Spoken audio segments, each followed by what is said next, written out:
Hi friends, मैं मोहम्मद सरताज ARP education point में आपका स्वागत करता हूं। हम लोग मैकेनिक्स में पहले फोर्स एनालिसिस मतलब लॉज ऑफ फोर्स कर चुके हैं। अब उसके आगे अगला चैप्टर आज से स्टार्ट कर रहे हैं, मोमेंट। तो जो लोग लॉज ऑफ फोर्स नहीं किए हैं, नहीं देखे हैं, वो देख सकते हैं। और देखने के बाद मोमेंट जो आज हम लोग स्टार्ट करेंगे, तो मोमेंट के बारे में आज हम लोग पढ़ेंगे। तो आज के लेक्चर में हम लोग मोमेंट के बारे में बेसिक मोमेंट होता क्या है उसके बारे में पढ़ेंगे। फिर मोमेंट से रिलेटेड कुछ बेसिक डिफिनीशन पढ़ेंगे। तो स्टार्ट करते हैं।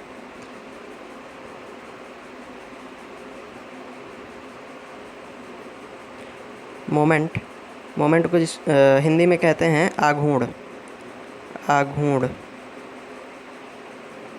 है ना। सबसे पहला पॉइंट आता है कॉन्सेप्ट ऑफ मोमेंट।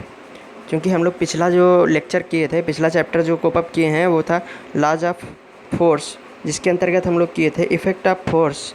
मतलब कोई फोर्स है, उसका इफ़ेक्ट किसी बॉडी पर क्या है, तो इफ़ेक्ट ऑफ फोर्स और उनको उसकी लाइन ऑफ एक्शन के द्वारा उनके इंटरसेक्शन के बिंदु पर एक पिंड पर कार्य करते हुए अध्ययन कर चुके हैं। मतलब जैसे कोई बॉडी है, उस पर जो फोर्स एक्ट कर रहा है, तो उसकी लाइन ऑफ एक्शन पे कार्य करते हुए हम लोग उस फोर्स का इफ़ेक्ट की स्टडी कर चुके हैं।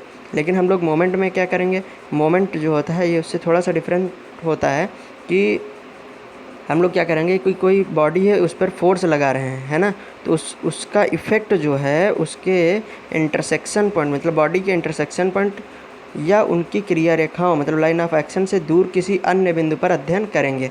मतलब फोर्स एनालिसिस में हम लोग पढ़े थे कि कोई बॉडी है, बॉडी पर फोर्स एक्ट हो रहा है, तो उसके लाइन ऑफ एक्शन पे उसका स्टडी किए थे फोर्स के इफ़ेक्ट का। इसमें हम लोग क्या करेंगे कि कोई बॉडी है, बॉडी पर कोई फोर्स लग रहा है, तो उसके इंटरसेक्शन पॉइंट या उनकी उस फोर्स की जो लाइन ऑफ एक्शन है उसके अन्य बिंदु पर हम लोग अध्ययन करेंगे कि उस फोर्स का इफ़ेक्ट क्या है ना।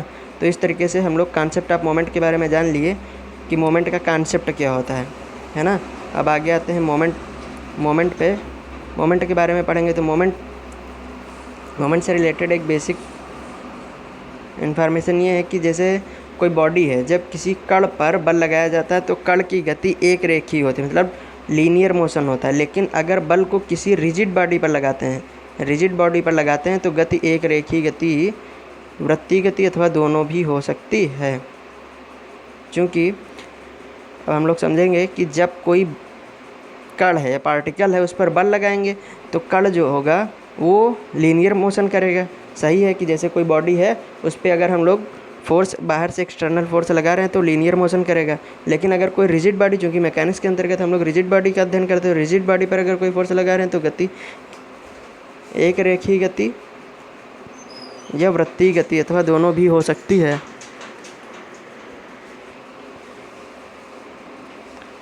आगे पढ़ेंगे अब मोमेंट से रिलेटेड। किसी बल F द्वारा किसी वस्तु को किसी एक्सिस के परितः घुमाने की टेंडेंसी को टार्क या मोमेंट ऑफ फोर्स कहते हैं, है ना। मतलब मोमेंट जो होता है, मोमेंट की अगर मोमेंट से रिलेटेड अगर पढ़ेंगे तो किसी बल कोई बॉडी है, बॉडी पर फोर्स F द्वारा किसी वस्तु को किसी एक्सिस के परितः घुमाने की जो टेंडेंसी होती है उसे बल आघूर्ण या मोमेंट ऑफ फोर्स कहते हैं।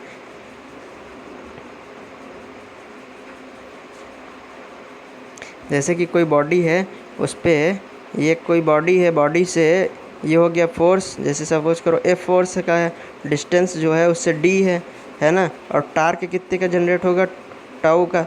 टाउ मतलब टार्क, तो tau is equal to FD हो जाएगा, है ना।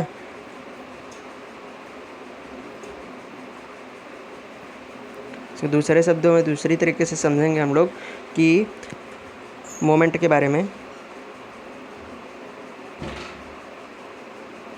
है ना। बल का परिमाण मतलब कोई फोर्स है किसी बॉडी पर, अगर कोई फोर्स एक्ट हो रहा है तो उसका मैग्नीट्यूड तथा उसकी जो घूर्णन एक्सिस है, घूर्णन अक्ष से बल की क्रिया रेखा की लंबवत दूरी का गुणनफल आघूर्ण कहलाता है ना। तो बल का परिमाण मतलब फोर्स का मैग्नीट्यूड तथा घूर्णन एक्सिस से बल की क्रिया रेखा की लंबवत दूरी मतलब परपेंडिकुलर डिस्टेंस का मल्टीप्लाई जो होता है वो मोमेंट के बराबर होता है। जैसे कि कोई ये एक बॉडी है, कोई एक रिजिड बॉडी, जैसे ये एक रिजिड बॉडी है, रिजिड बॉडी के कोई पॉइंट ए पर एक बल F लगाया जाता है, किसी पॉइंट ए पर F बल लगाया जाता है। माना कि बल की लाइन ऑफ एक्शन, जैसा कि फिगर में देख रहे हैं, लाइन ऑफ एक्शन बी है या ए बी है। ए बी की बिंदु O से लंबवत दूरी D है तथा तब बल आघूर्ण की डिफिनीशन से, क्योंकि हम लोग बल आघूर्ण की डिफिनीशन क्या लिए हैं कि बल आघूर्ण इज इक्वल टू होता है बल का परिमाण फोर्स मैग्नीट्यूड इंटू बल की क्रिया रेखा की घूर्णन एक्सिस से परपेंडिकुलर डिस्टेंस, है ना। तो इस तरीके से अगर देखेंगे तो फार्मूला बनेगा m is equal to F D, है ना। तो इस तरीके से m is equal to F D, अब m is equal to F into D. अब चूँकि मोमेंट का अगर हम लोग मात्रक की बात करेंगे तो फोर्स का मात्रक हो जाएगा न्यूटन, डिस्टेंस का मात्रक मीटर, तो न्यूटन मीटर, है ना। अगर फोर्स न्यूटन में है तो न्यूटन मीटर, अगर फोर्स किलो न्यूटन में है तो किलो न्यूटन इंटू मीटर, है ना। तो इस तरीके से अब उपरोक्त तथ्यों के आधार पर कुछ निष्कर्ष निकलते हैं जो कि निम्न है।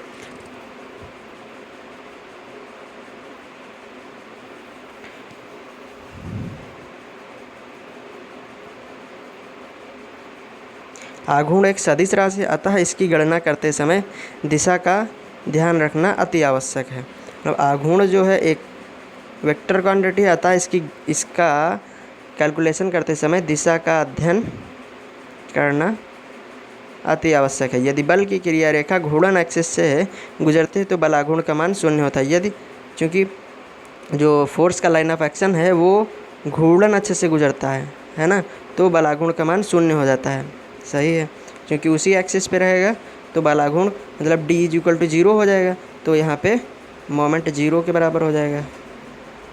घूर्णन अक्ष से बल की क्रिया रेखा की लंबवत दूरी जितनी अधिक होती है बल आघूर्ण का मान उतना ही अधिक होता है।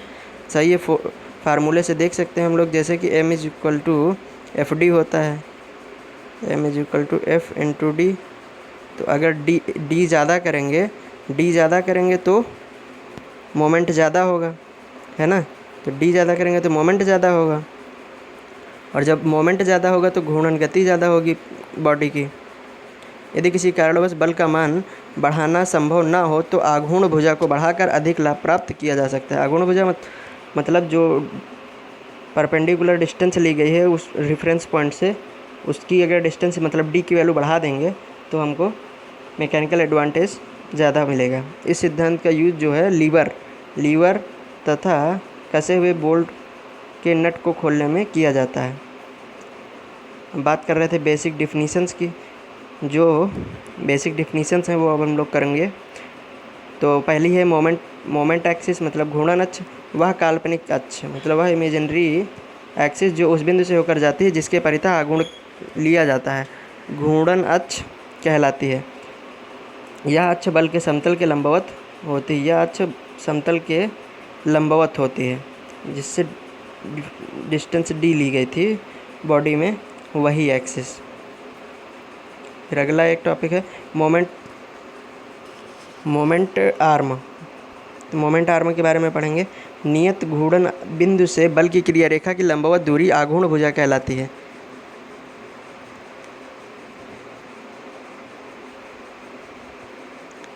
फिर अब मेन पॉइंट आएगा, मेजरमेंट की बात करेंगे, यूनिट की बात करेंगे। तो यूनिट जो है, क्योंकि formula m is equal to F D है, बल